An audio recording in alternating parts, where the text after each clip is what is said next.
Welcome to Top Tier Wrestling, your ultimate destination for all things AEW and WWE. Whether you're a hardcore wrestling fanatic or just a casual viewer, we've got you covered with the latest news, in depth show reviews, and our unfiltered opinions on everything happening in the world of professional wrestling. Join us as we dive into the high octane action, dramatic storylines, and backstage buzz of AEW and WWE. Get ready to step into the ring with us and stay on top of the wrestling world. This is Top Tier Wrestling.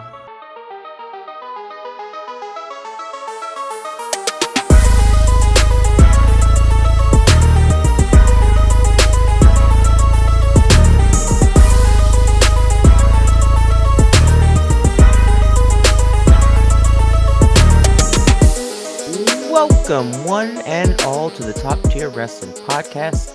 I'm your host and walking thumb, Don Callis, joined as always by Say His Name and He Appears, I believe, in Josh Hendry. Together, we're here to cover AEW's Dynamite uh, for Wednesday, the 21st. Let's get into it. Wave your hands from side to side That's and sad to say, say. "This is I top believe tier in Joe. wrestling." Oh, okay. No, go ahead. Go ahead. Go. Cook. I'm going to It's let you cook. Thursday. You know what that means. AEW Dynamite Talks. Yep, exactly. Top tier wrestling Yeah. covering AEW Dynamite. That's what that means. Well, kind of a mixed bag this episode of AEW Dynamite. But we start the show with everyone's favorite scumbag, our scumbag, MJF, making his way to the ring. And once he gets there, he makes sure that everybody knows that he's better than them. And we Yep. knew it already, so okay. Um, and that he's rich and we're not. Uh, but before he leaves, he ends up with Big Brody King coming out to say something to him. Brody was apparently not too thrilled about MJF attacking Bandito after their title match. What? Yeah, I know. I'm so surprised. Crazy talk. And essentially comes out there and says MJF's a little bitch, and that as much as he'd like to punch his fist through MJF's chest and rip out his spine, that's just going to cost him what he would want, which is a title match. And he says, right here, right now, tonight. And like the second he said it, I was like, nope, that ain't happening. You know, goddamn well Like it's not happening. we all know that that is not about to happen. No. So as predicted, MJF was like, yeah, no, and validly then brings up, that he has, several challengers right now. Why should Brody get a shot when he hasn't beaten anyone? Earn that number one contendership, and we'll talk again. Um, But then he says, and if you ever interrupt me again, we're going to have a problem. And he tries to poke Brody, and Brody doesn't move. And he's like, well, gotta go. Oh, look at the time. Gotta get the fuck out of I here. I have championship to go do. I'm out of here. Um, and that's that. Uh, then we open with Samoa Joe versus Speedball Mike Bailey. And I can only assume that this is like a response match to the fact that Speedball, Kevin Knight, and Hangman Adam Page beat the Ops for their Trios Championships last week. All right. And getting into this match, I was actually kind of not pleased with this match. Like, I didn't love the way the referee had to become Helen Keller in order for this match, like the way it was produced, to work. There was an absolute crazy amount of interference from Hook and Shibata. Like, not just a kick here on the outside or a punch here. Like, Shibata fully at one point like suplexed him onto the apron, suplexed him onto the floor, and then hit him with another move onto the floor. And like all of this is occurring, and I'm expected to believe with the incredible amounts of interference that the referee caught on to none of it at any point in time. Like it it wasn't a small amount, and him missing all of it was just in defiance of my willing suspension of disbelief in a really bad way. And it also makes Joe look like he can't win matches without cheating or the ops interfering. And this which is was like interesting. Samoa Joe's like 300 pounds and Mike Bailey's like 177. Like it's super not needed. And I don't know. I didn't love this opening match, unfortunately, and that's rare. Like it stands out as the exception that defines the rule because the rule is typically that Dynamite and its matches are epic. So this one really stands out like a sore thumb because it wasn't good in my opinion, and not because any of the wrestlers botched anything they were trying to do in the ring, but the way it was produced, like in the story it was trying to tell, I just didn't care for it, and I felt like the referee had to be deaf, dumb, and blind for this to work, and it wasn't good. It made for a poor match experience. Um, Yeah. that was my take on it. What were your thoughts? Um, I got my little notes here, and I mean, just so you know, I think we're on the same page because I literally said that the first match was good. However, I felt that it clung to the premise of the ref being dumber than hell. Like it clung too much to that. Samoa Joe is a force to be reckoned with. So when I see him in a match with someone the size of Mike Bailey, I expect for him to dominate and to do so with little to no help. He does not need it. If we can recall the match that he had with Hook, he destroyed Hook. There was nobody else out there. He didn't need anybody else out there to help him do anything. So this was just a little too over the top for me. Um however, it like yeah, I'm going back in my head on the match, and really the match was won because of everybody that was out on the apron. The remaining members of Joe's faction, it like was won because of them, and because the ref, even though the audience is losing their shit, I guess the ref just thinks we're screaming for no reason. I don't know. But like man, it was a bit much. It was. Yeah. Um, it saw Joe rely on what remains of his faction since Hobbs' departure. That and a very clueless ref. And I think the ref being clueless about everything was a bit too much for this match. So it took away a lot from this match, especially when you got competitors like Samoa Joe and Mike Bailey that this should be epic. Instead, it was just kind of cheesy. It was kind of yeah, it was This was honestly some WWE shit that managed to find its way onto Dynamite. I mean, I literally thought that at one point. I was like, this is some bullshit they would pull in WWE. yeah. Yeah, it was just too much relying on the ref not seeing obvious shit that's happening, you know? I mean like obvious. Like if you like for example, if you see Mike Bailey get tossed out of the western side of the ring, and you just saw two members of Samoa Joe's faction walk in from that same location, right? So you know they're standing there, and you know that Joe purposely threw Mike Bailey in that direction. You were already warning these two men that you saw walk up, but the second Mike Bailey is tossed out towards them, you immediately turn to Joe for some reason. Yeah, yeah, no, there was a lot that was wrong with this. Like, a lot of times Joe was hanging on to the ref, and if I'm the ref, I've got two thoughts in my head, right? Reasonably.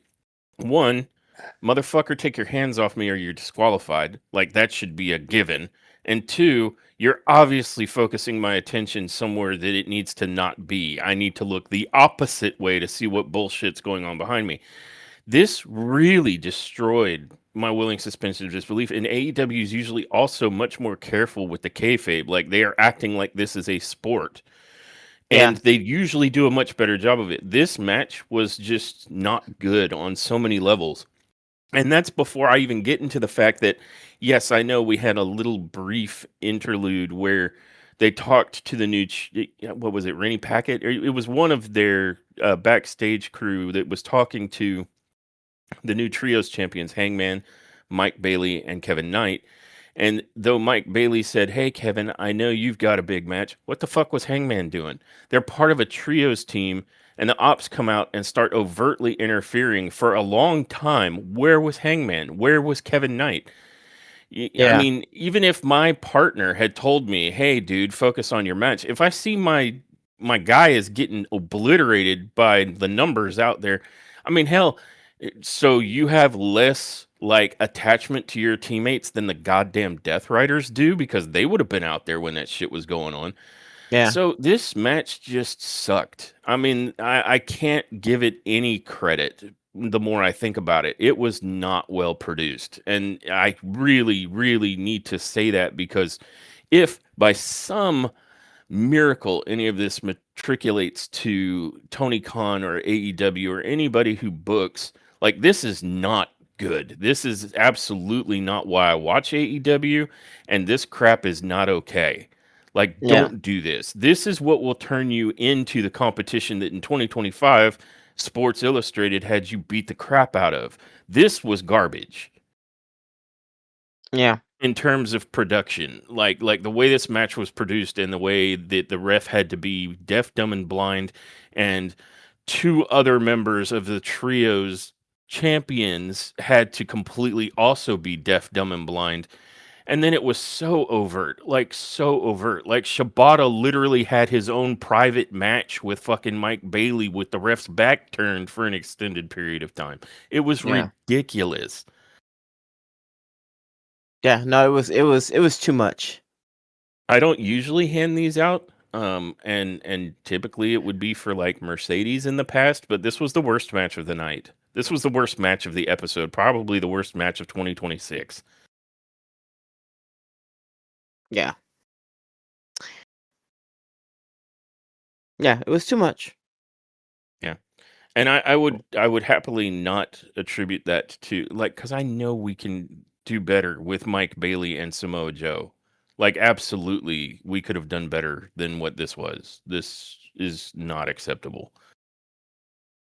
Yeah, both of these guys could really go. I mean, this could have been what the main event was. Uh, but it was not. It was not. Nope. But after that, we had a street fight. The Death Riders versus the Don Callis family. And this was fun and just a little insane. They didn't go super hard on the paint like they normally do with matches like this. They kind of took it easy on this match. However, Moxley still sacrificed his back meat for the delight and entertainment of the fans. Like he really did. He was like he took one for everybody. Um, and it's crazy to me how seemingly overnight the Death Riders were taken along for the face ride with Moxley. Pause. Wait a minute. Moxley brought the rest of the Face ride. faction What? into face territory. I'll say that. Um, and I mean, when you hear the fans cheer for Yuta, what? Yeah, that What? I was less surprised that they started cheering for Moxley through his story in the Continental Classic, but the fact Yeah. that they are coming around on Yuta is telling. What? Also, also, I could see them doing their absolute best with Daniel Garcia. They're gonna make the little rat fucker endearing to me if they keep it up. He's trying his best. He reminds me of Scrappy. He's trying his best, little fella. Um and I could see them I could see them really giving it their all with him. So I'm going to be open-minded and see where that goes. And also We got to see Lance Archer in the ring. So that Yes. was also Yes. good. Yeah, that was also very, very good, and I was happy about that. Yeah, my opinion of this match is I feel like this should have been the opener. Just Y- because the opener Yep. was so ass. I mean, it just wasn't good. It wasn't what I would expect to see if I turned on AEW and started watching Dynamite. I Yes. mean, that's Yes. it just It's not wasn't. what I expect to see when I watch AEW. It was absolutely the kind of crap that I look at AEW to not see. Yeah, But yeah, I fully agree with you. I had made that same note that this match should have been the show opener because this yeah. is the one that would have gotten people hyped and ready to go. Yeah, and they don't always open up with somebody cutting a promo, which is also kind of very WWE-ish. But it didn't last for 30 minutes, so that's where that comparison stops. Yeah. Um, it was maybe 5-10 minutes, and then we moved on, which I appreciate. But yeah, the first match could have just been just a no match. Like that shouldn't even had happened. That's right. That's that sentence. I'm gonna keep it. I'm gonna keep that sentence. It should have been the street fight with the Death Riders versus the Don Callis family. It just because I mean it was just way more entertaining. Um, and these two teams looked good together. And I think they put Lance Archer in there because they also had Sugar Man in the match. And you know, come on. So I'm happy that Lance Archer was in there to kind of apologize for us having to watch what's his name? Azuka? Um whatever. Sugar Man. Yeah. Unnecessary that guy. I said it. Oh, yeah, Azukar. Yeah. Yeah. No, I feel exactly the same way. I don't really have a whole lot more to add to it. I could call out a couple of spots that were absolutely outstanding. I loved that Lance Archer was in a match. Been a minute, Yeah. but I loved that he choke slammed Wheeler Yuta through the ringside table, like just obliterated him. Like the table exploded and Yuta was dead. Yeah. I could even see Yuta's body anymore. It was he was Yeah, gone. no, he was buried. Yeah. Um, and then of course I also liked the choke slam of John Moxley onto the barbed wire and tax, board that Moxley put into the ring. Jesus Christ.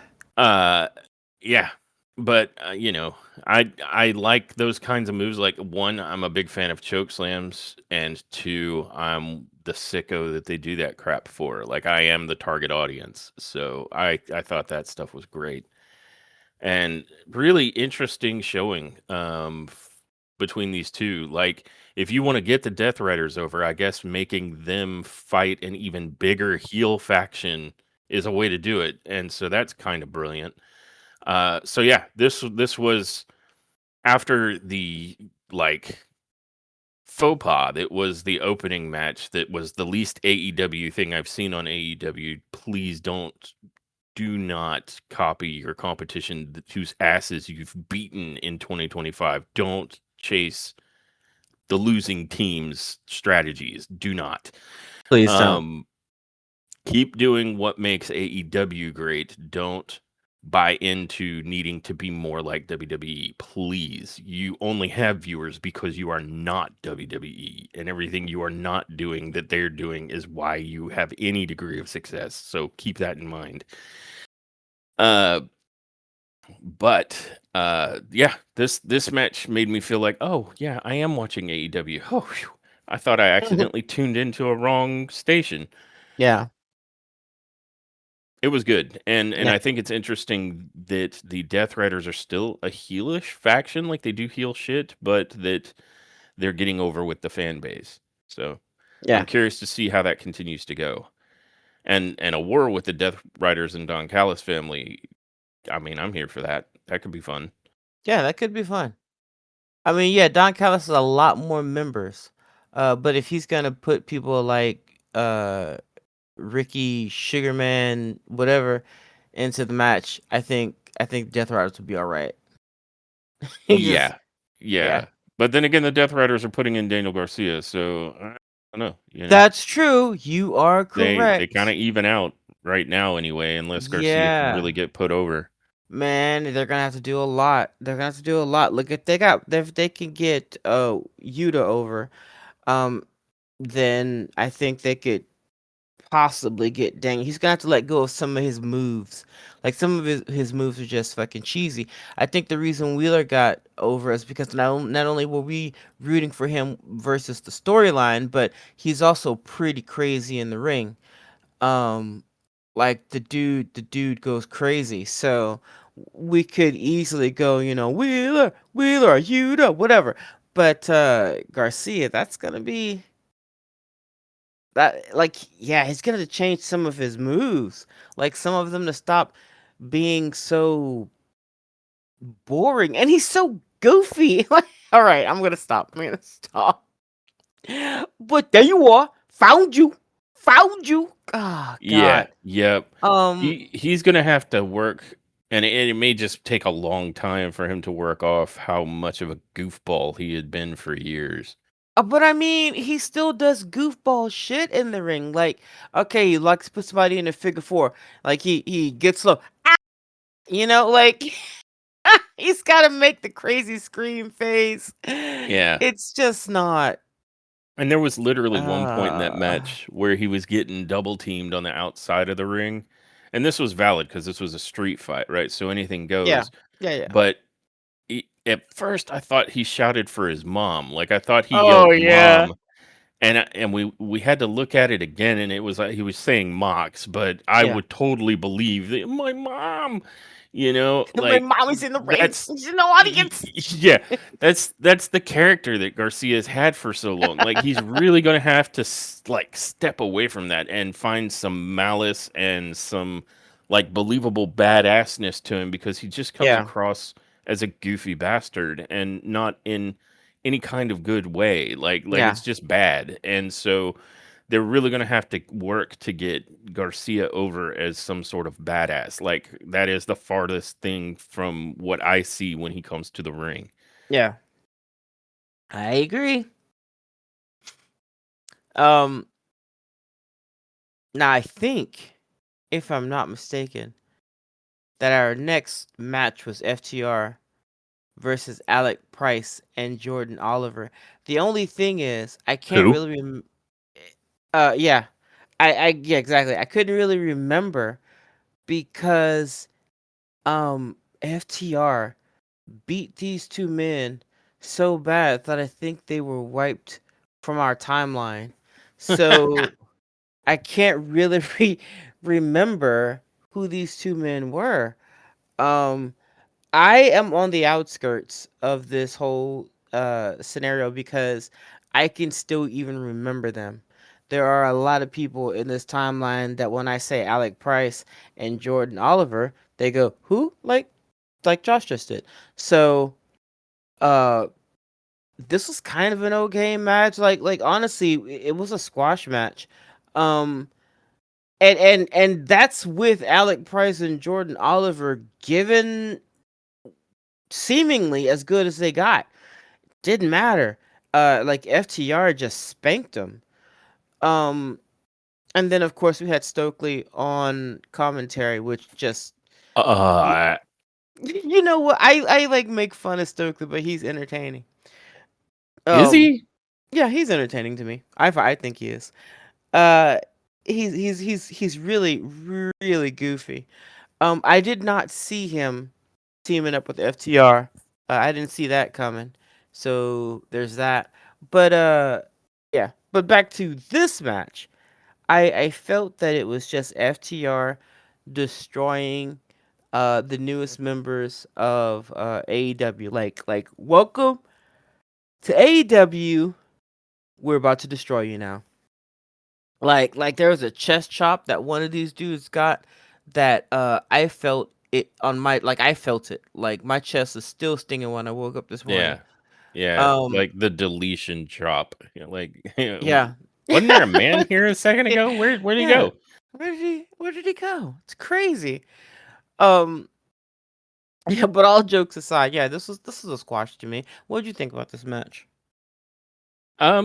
My thoughts on this one, Price and Oliver are obviously debuting, and I Yeah, think they must be well known or doing all right in the independent scene because I think they said, I think XCal or somebody said something about how, they had belts, or it right? might have actually been Stokely who said it, but I can't recall. But there was a mention that these guys are kind of tag team champions in their own right on the independent circuit.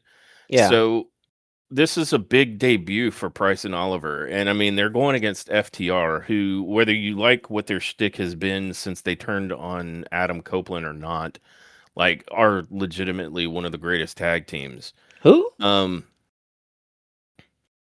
but don't tell them I said that. They're already got big enough heads, and Stokely is just I find him incredibly obnoxious.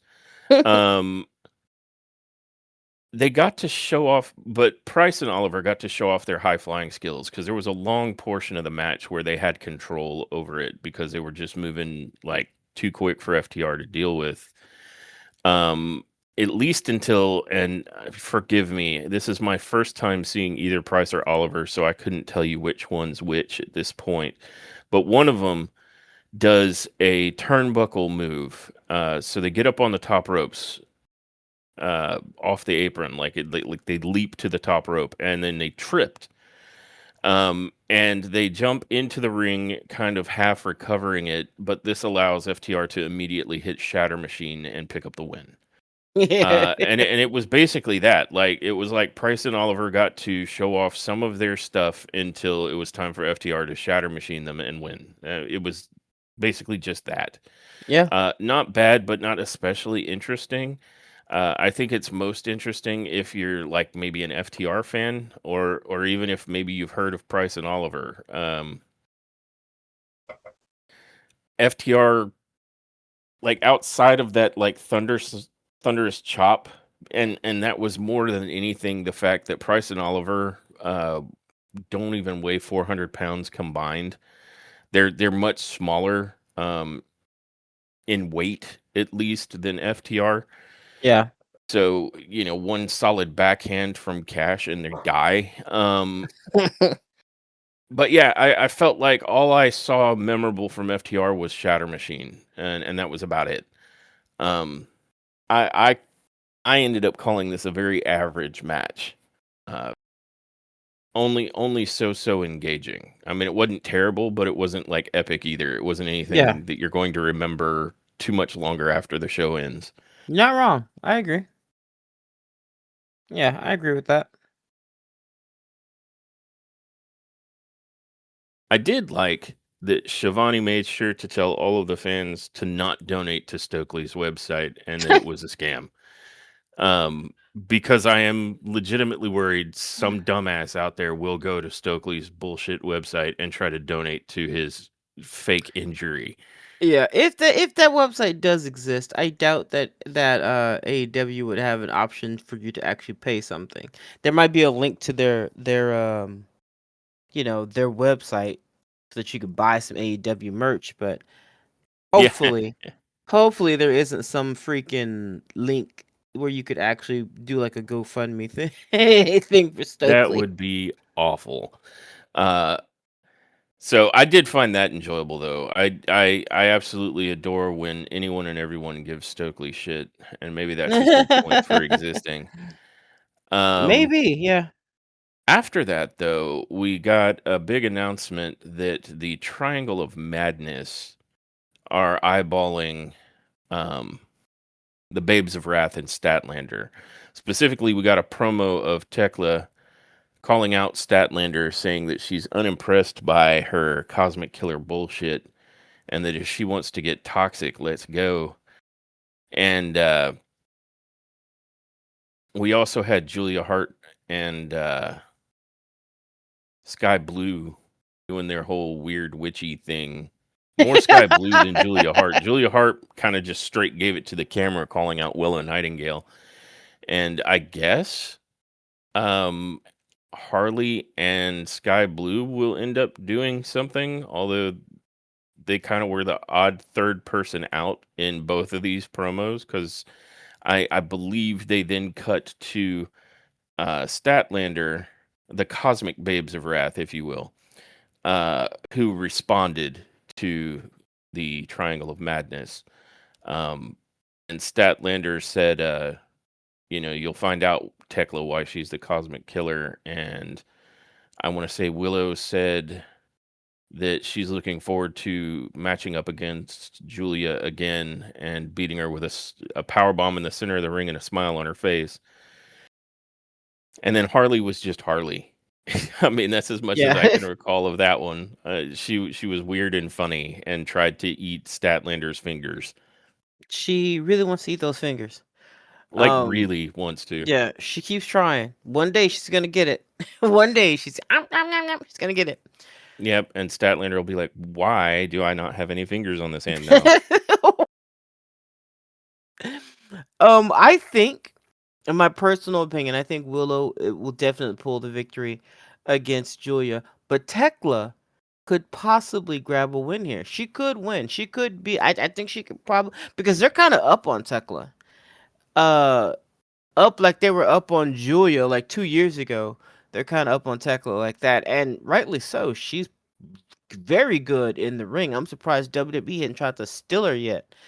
Um, or maybe they Stop. have. That's Maybe they happening now. have. You said it. Maybe they have. Look, if you want a very boring yet comfy career, then WWE is your home, man. Well, Um, I'm not sure I could see like Tekla the way Tekla is doing Tekla. I'm not sure WWE would even know what to do with that. no, but Um, what did they know? What did they know what to do with any wrestler? Like any, eh. name a I'm wrestler that you just think they're doing really good by. I'm just saying that like Tekla, especially with the fact that she's trying to be edgy and like heavy metal and is the one that like comes out saying like you can stuff that cosmic killer bullshit. Like that's almost a quote. Like I'm fairly certain she said bullshit and got Yeah, she away with did. it. They wouldn't be able to do it. I don't see how they do anything but dull the edge of that character. Is the point I'm making. And yes, I Yeah, agree with you. That's true of a lot of wrestlers, but Tekla especially, I don't think would work. Like she they looks like would. she is the type of woman that wants to push like how many fucks can I get into this segment? How much Yeah. cursing? Like she wants to be a harder edge than WWE would even be willing to like negotiate. Yeah, they would just grab her and put her in the Stephanie Vicaire category. And so she would be that type of character. Like, of course, she would have no control over who her character is anymore, but you know what I mean. Like that's what they would do. So basically, they would make her uninteresting. In Yeah, my very humble opinion. yeah, she comes across to me like with that same vibe as like, and this is an extremely old reference, but like she is trying to be techno Viking, but for metal. Like she is the one that listens to death metal and the one that like uses a lot of curse words. Like she's trying to be that chick, and I just Yeah. don't see how that could come across as anything but really, really muted and dulled in any other promotion Oh, you're outside of right. They like put her in super Judgment Day. independence. What's that? Oh, yeah, You're they right. would Yeah, stick her in Judgment Day. You're right. another girl in Judgment Day. Anyway. But I did just I know I kind of glossed over their promos because I'm not entirely sold on certain other members of this Triangle of Madness. And Harley is legitimately goofy, but I love her. But I do think some excellent matches could come out of this. Like I think Harley and Sky Blue could have some good matches. I definitely think Julia and Willow could have good matches, and I really know that Chris and Tekla could have excellent matches. Yeah. So I think I'm very excited to see what could happen between these three. Yeah.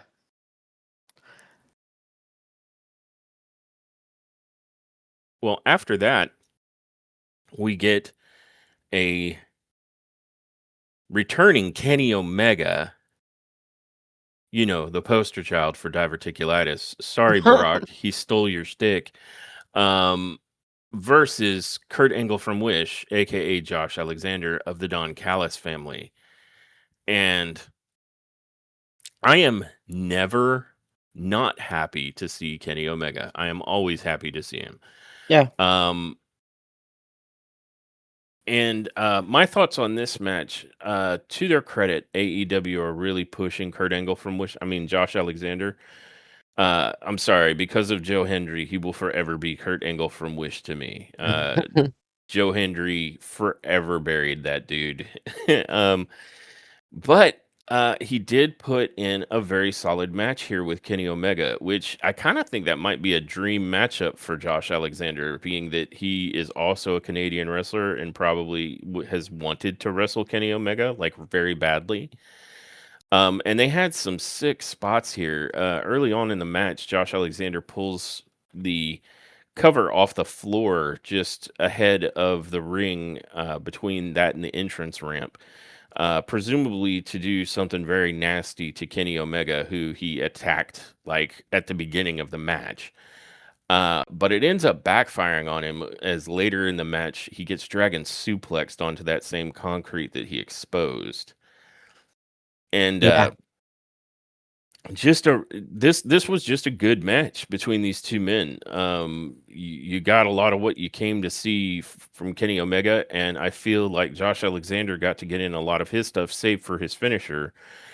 Um, and then ultimately, Kenny ends up taking the match after hitting Alexander with a massive power bomb into a V trigger. That then he gets into the one winged angel to pick up the win. Solid match here. What were your thoughts? Yeah, I knew Omega would shine bright like a diamond. I did. But Josh Alexander held his own, and I didn't see him winning. Um, and he didn't, but I didn't see him posing any real threat to Omega either, and I was incorrect about that. Like he really brought it to him. Like a few times there, he certainly. I was like, oh shit, is he gonna? Whoa, is he gonna win this? But ultimately, what he did wasn't enough to secure the dub. But uh, still, a really good match. Even this could have been a great opener. Like, yeah, Yeah, yeah. And I've got to give him credit. Like, I think Josh Alexander is goofy looking. And obviously, the first time we ever heard of this dude, the walking weapon, was watching Joe Hendry obliterate him with the Kurt Angle from Wish song. Uh, AEW is getting this guy over with me. Like, between his performance here and the last time we saw him in the ring where he finished off, it was in a multi man match, but he finished the match by hitting like this interesting pile driver where their arms are locked to their sides. I'm like, okay, this dude's actually able to get it done. Like I'm starting to respect what he is capable of in the ring. So I give him a lot of credit for that because he was starting out, like I said, like not that credible. Like he was Kurt Angle from Wish. Like we still say yeah, that every time they say Josh Alexander. yep. Um, but Kurt Angle from Wish is starting to feel more Kurt Angle and less from Wish. Truly, like he's performing very well. Yeah. Um,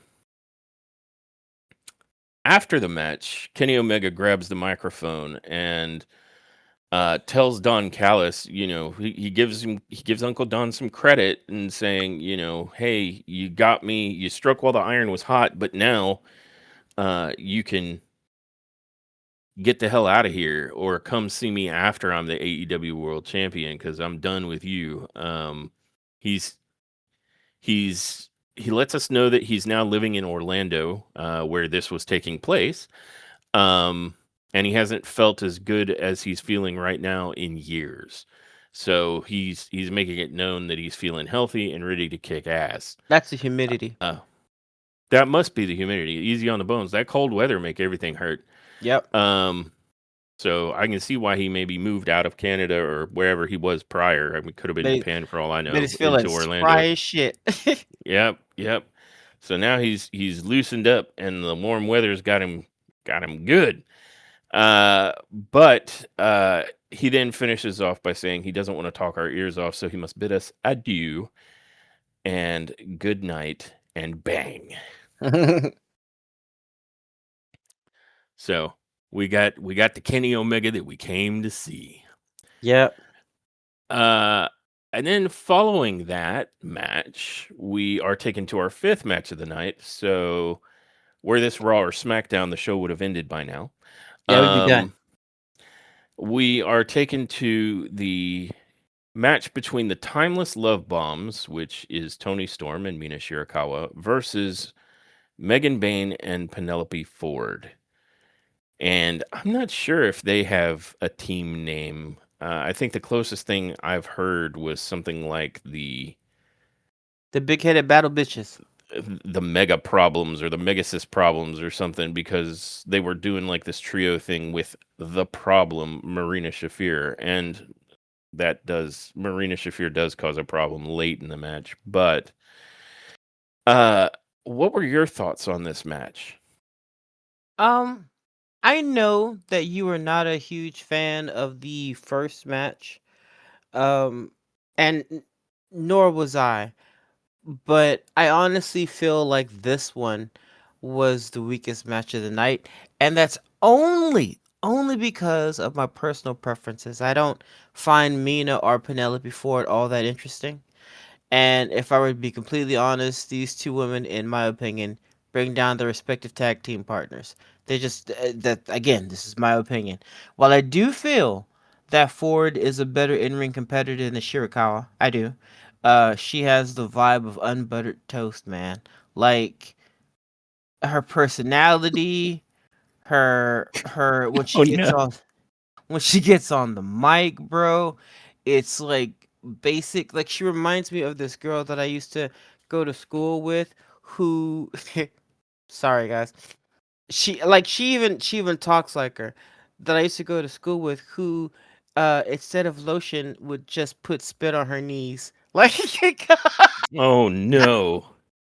oh my Not old god. stinky knees. Oh sticky. Here comes old spit on knee. Um Yeah, she reminds me of that kind of like that chick, and that girl honestly was just as like dry as a Popeye's biscuit, bro. Like we I can't hear you laugh, but like we'd ask her a question and her answers were always like, "Man, I'm sorry I asked you. Just fucking forget it. Forget it. Forget it." I'm not gonna say her name. I don't want to do her like that, just in case somebody hears this. This will be the one podcast we do where it goes No, viral no, no. because I named the girl. Yeah, Because I yeah. named the girl, and then No, everybody's like, "Oh!" So yeah, no. Um, but she reminds me of that. Like there's just nothing really stand out ish about her personality. So she really accentuates her tits whenever she can. Um Bane is not that far behind Ford in the lack of personality awards. Like honestly, Bane is right behind her, but at least she can somewhat destroy in the ring. Like she gets in the ring and they make her very dominant.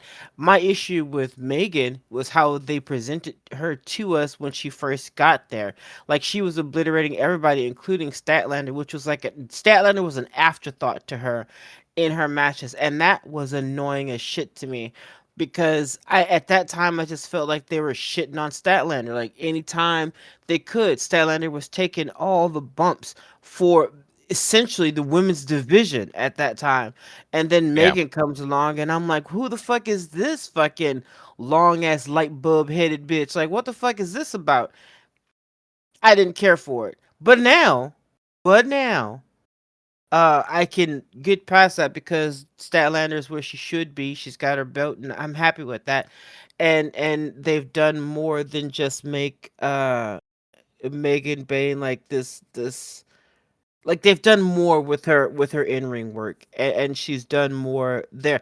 She's not again not that great on the mic, but that's her second. That's her part time job comparatively. So uh, but this match was kind of like, and I think my favorite part of the match, was when Megan yeeted Mina out of the ring and over Tony's head. I Yep. think I think that was probably my favoriteest part, and it wasn't necessarily because I wanted Mina to get hurt.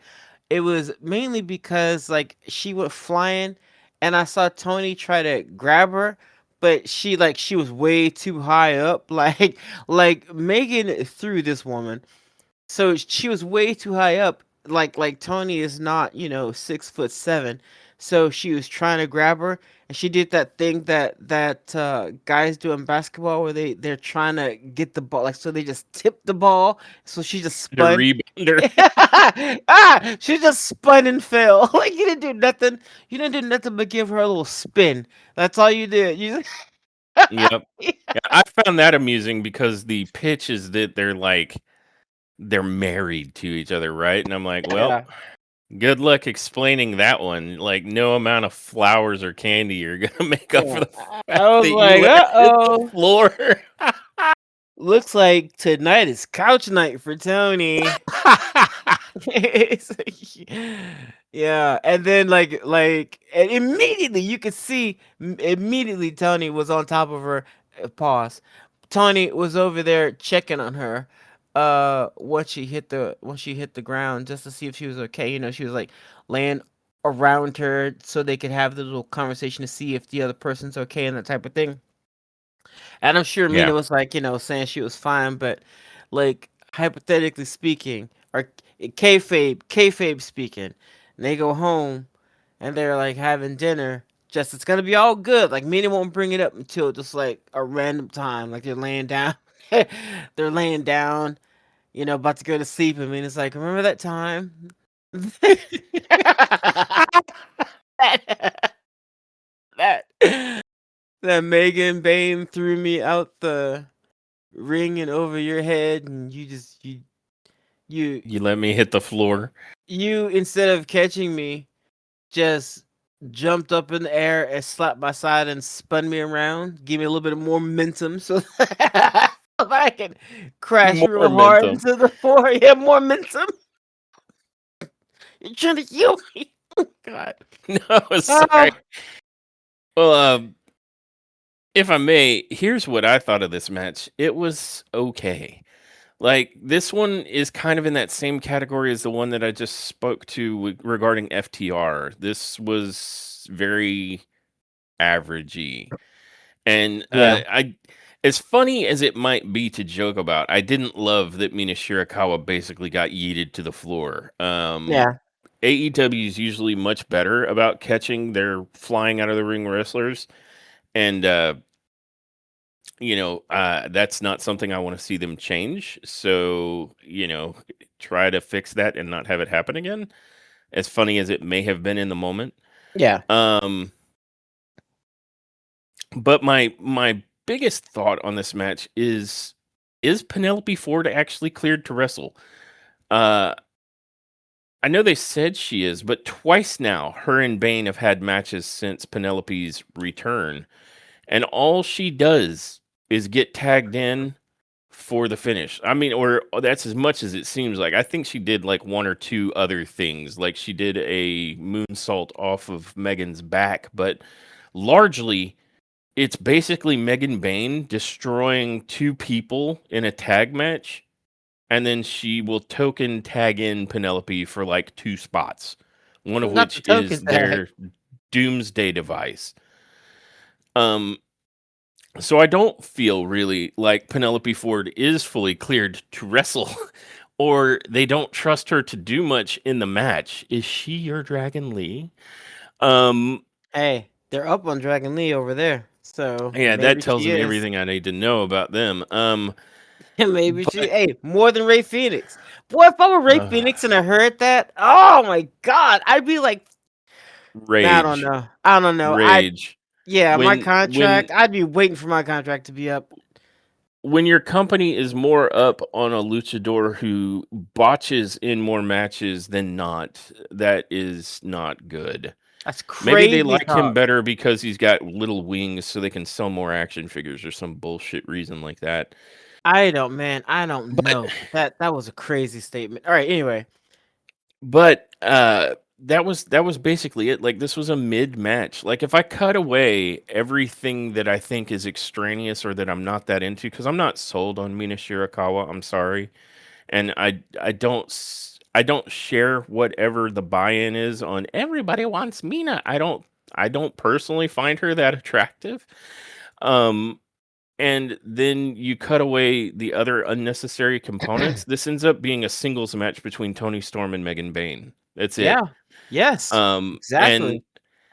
so to kind of wrap up how this match ends up finishing, Mina gets hit with the Doomsday device, and Tony was outside the ring. Mina, not Mina, sorry, Marina Shafir ends up coming out of the crowd and putting Mother's Milk on Tony to keep her from interfering in the pin, and so Mina gets pinned. So Bane and Ford pick up the win, and really, it's just Bane. Like it's mostly just Megan Bane. So and I want to buy into what they want me to believe is true about Marina Shafir, but she's got to become much more dangerous with how she actually does things in the ring. And you super hate the mother's milk submission. You think it's the dumbest thing that you've ever It's seen the in life. dumbest, stupidest So fucking. like It's what so stupid. so if that's the case, like there wasn't a lot here for any of us to latch onto. Like nothing that we love. Like we like Tony Storm a lot, and Megan Bain is actually worth watching as far as in the ring, even if she is a goofy light bulb headed looking woman. Um she's huge and she's very strong and she executes good power moves. Like not that long ago I watched her do a running Liger bomb, and we were like, "Holy crap, that was outstanding!" So we Yeah. know she can get it done in the ring, but you've tethered both Tony and Megan to dead weight like Mina and Penelope, and now you've thrown in Marina Shafir, who also is not terribly great in the ring. And it's like, I could see a better match here if you took away those other pieces. Like if you trimmed away the parts that are not that interesting, there's a better match to be had between just Megan Bayne and Tony Storm. Yeah. So these other women need to step up somehow, because I'm not like blown away by Mina Shirakawa. Like I already mentioned that I don't find like the whole everybody wants me thing. I'm like, well, yeah, I constantly fantasize about flat Asian asses. No, I don't. So I don't buy that part of her character, and I'm not like super over the moon by what she does in the ring. Yeah. You got to sell me something here. There's nothing for me to latch on to with some of these people. Like Penelope Ford barely shows up, even though she's cleared to do in ring work, and Marina Shafir, you've given her a lot of character and you've got this idea that she's some sort of badass enforcer, but her ring work has to also reflect that. And I haven't seen that from her.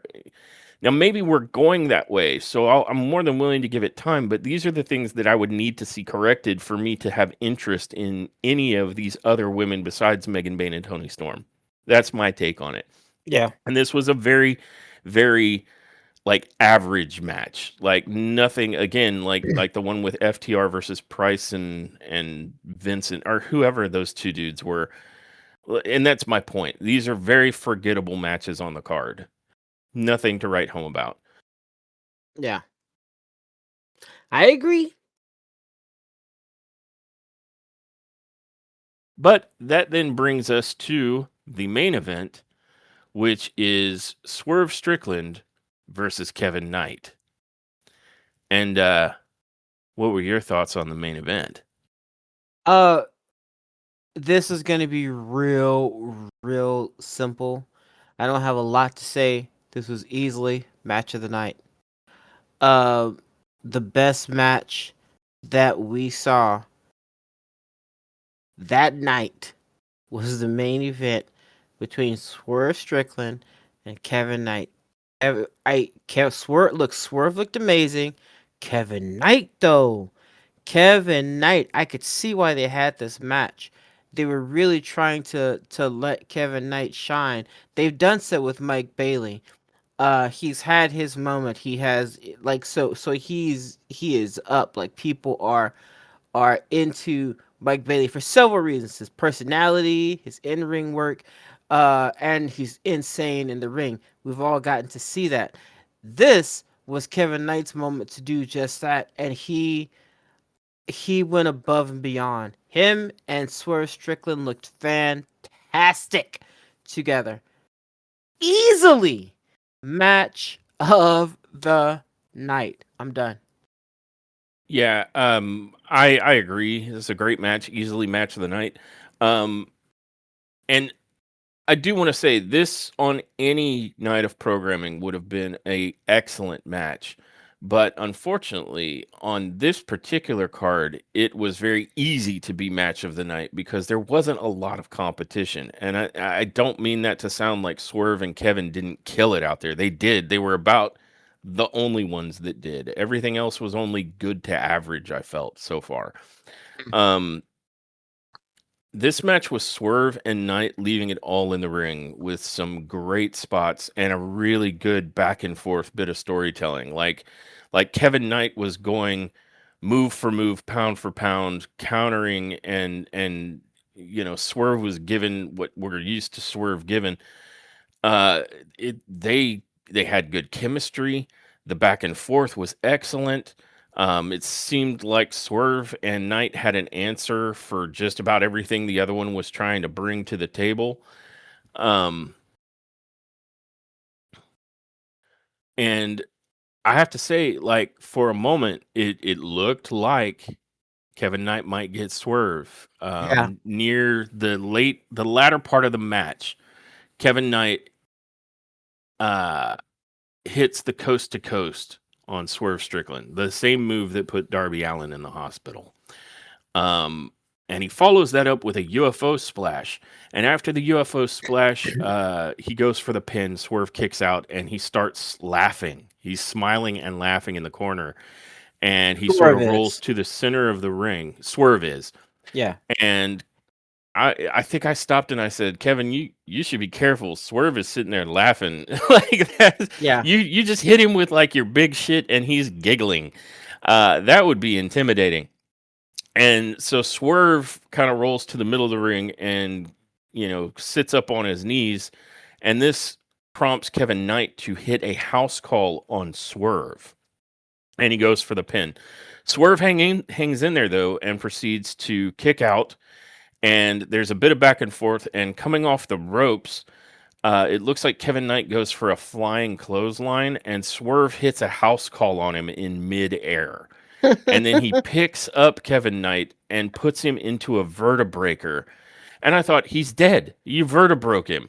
Yeah. But he doesn't, Swerve doesn't go for a pin. He instead picks up Kevin Knight and finishes him off with big pressure. And he picks up the win. And Swerve, like at that point where he started laughing, it just felt like Swerve was like, okay, I let you do your stuff. Now it's time for me to kill you. And he just obliterates Knight at that point. Um, Crazy exchanges between these two, and that whole finishing run where Kevin Knight looked like he could get the win until Swerve decided it was time for him to get the win. And I feel like Swerve and Kevin Knight wanted everyone to know it isn't just Kenny Omega, Will Ospreay, or Kyle Fletcher who can have a 6-star match. This was easily match of the night. It was a fantastic match. Yeah. Um, Really, really good. No negative criticism whatsoever. These guys did a bunch of crazy shit and they pulled it all off without a hitch. I mean, there was a point where like Kevin Knight threw Swerve over the top rope and Swerve hit a handstand into, a flip onto his feet. It was Yeah. nuts. These two guys are crazy and in the best possible way. Really, really good match. This was easily the best showing for Kevin Knight that he's had in AEW. And I mean, he's had a couple of good matches. I'm not saying it's the only time he's been good, but this was the best he's been. It was great. Really, really good match between these two men. Yeah. So, with that all said, we come to the end of our coverage of AEW Dynamite. And what would you rate this episode of AEW's Dynamite? Ooh. Um. I so unfortunately, I was gonna give this episode about a 5.5, just because um I mean or a 6, like at the most, because it was gonna be pretty low. Because I could think of 3 of these matches that were kinda meh. um weren't bad. They were not bad. They were just meh. Like the opener, like the relying too much on the referee being deaf and dumb and blind. Like too much of that. Too much of relying on your teammates when you're Samoa Joe. You don't need that. Um like the best matches were the street fight and the match with Swerve Strickland and well, actually the match with Swerve Strickland and Kevin Knight, Kenny Omega versus Josh Alexander. Uh, those three matches were really good. All the other ones were, or meh at best. So that would have put it like at a kind of like a 50-50 for me. Yeah. Um, Yep. but I'm gonna give it, like, if I was gonna give it 5 stars, I'd give it 6 stars just because the main event was spectacular. That's a star, 2 stars all by itself. If I could give it eight, what I mean, like that was really a good match. But then I think about it and I'm like, if the rest of the show was just as good, and it could have been with AEW, Yep. then Yep. then this would have been a 9 or a 10. So but I can't go like this was not top tier for me. It just honestly it wasn't. Um but like even the bad matches were decent, but just not up to AEW standards as far as I'm concerned. Um it's not what I'm used to seeing from the promotion where the best wrestle. It just isn't. So I'd have to give this episode respectfully at least a 6, but no more than that. Yeah. That's completely fair and not too far off from my own rating. Um, if I may. Mhm. Uh, there were some okay matches on this, but I absolutely agree. Out of 6 matches, we had 3 that were good with one, we had 2 that were good with one that was great, the main event. And Yeah. then on the opposite side of that, we had another 3 matches, one of which I felt was awful and 2 that were forgettable. And Yeah. that's just me being completely honest, and Yeah. I couldn't agree more with the way you phrased, "This is not what we're used to seeing from the promotion where the best wrestle." Like, I Yeah. feel like that nails my feelings on this, like, perfectly. I truly disliked the opening match with Joe and Speedball. Not because either of them were bad in the ring, but the way it was produced, the referee had to be deaf, dumb, and blind to miss all of the extremely excessive interference from Hook and Shibata.